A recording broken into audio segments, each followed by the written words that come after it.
new. My plumber is even writing up a document to explain what happened. Okay, listen. I had a plumber in there before you. So, listen, I want it to go away because now you're saying I owe you money, which isn't true, and you feel violated, which I can understand hurt your business. I called you originally for a partial refund, which I thought was fair, even if it was only a deduction, like $150. And that's what I had said to you initially. Now it's become this whole thing where you sent me this crazy bill, and it just feels very unjust. I wasn't trying to rip you off, and now I feel like you're trying to make me, you're trying to bully me. That's how I feel. No, I don't want to hurt you. I don't want to cheat you.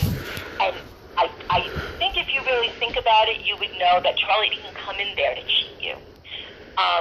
So I will zero out that bill. No problem. Let's part ways. We really tried to help you. I talked to Okay. He has no ill will. Okay, so send me the receipt and I will remove the reviews. But just know, this is a complaint thing that's happened. The Westchester Consumer Affairs Office has you on a renegade watch list. So it's not just me that's had a poor experience.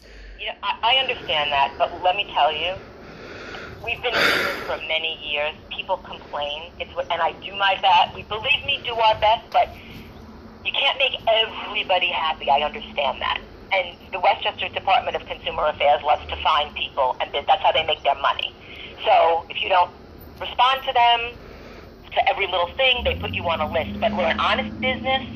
I want to come in there. He tried to help you. He didn't say thousands of dollars or try to cheat you. Well, and I didn't say that either. My review was very straightforward and to the point, and it was only out of frustration and reflected because I gave you $200 in cash that was then not reflected on my invoice, and there was additional monies that was said that I owed, which Charlie and I did not discuss when we met in person in my garage in front of Chuck, his service member. So it's not like I was...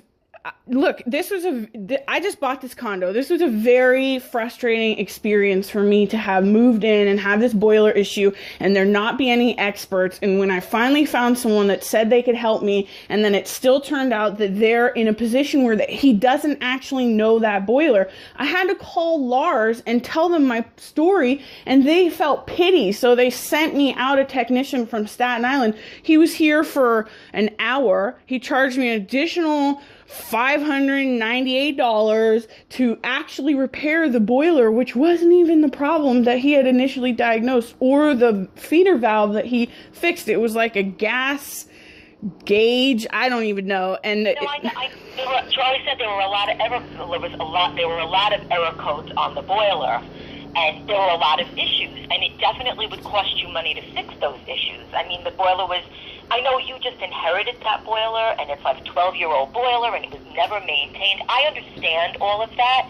I'm not trying to cheat you. He was really just trying to help you step by step by step. I know, but I can't run... Look, I have money in the bank, so that's not the problem, but my reality is I can't just run up more bills when I've put out all this money on a down payment. It's just scary for me to think about. So yes, he caught me in a moment when I was fragile, but at the same time, he told me the part to install was $300 and the diagnostic was $135. So to me, when I thought I was paying him, I brought $200 in cash because I only had $200 in cash in one bank account, and my other bank account I had surplus money, so I was going to pay him. I thought cash helped to offset cost. I thought that was helpful in business. Anybody likes cash. And so I gave him cash, and then it became $600, and I was like, "Oh my God, what's $600?" Well, you know what? When you asked me for the receipt and I actually logged everything that we did, it really came to more money.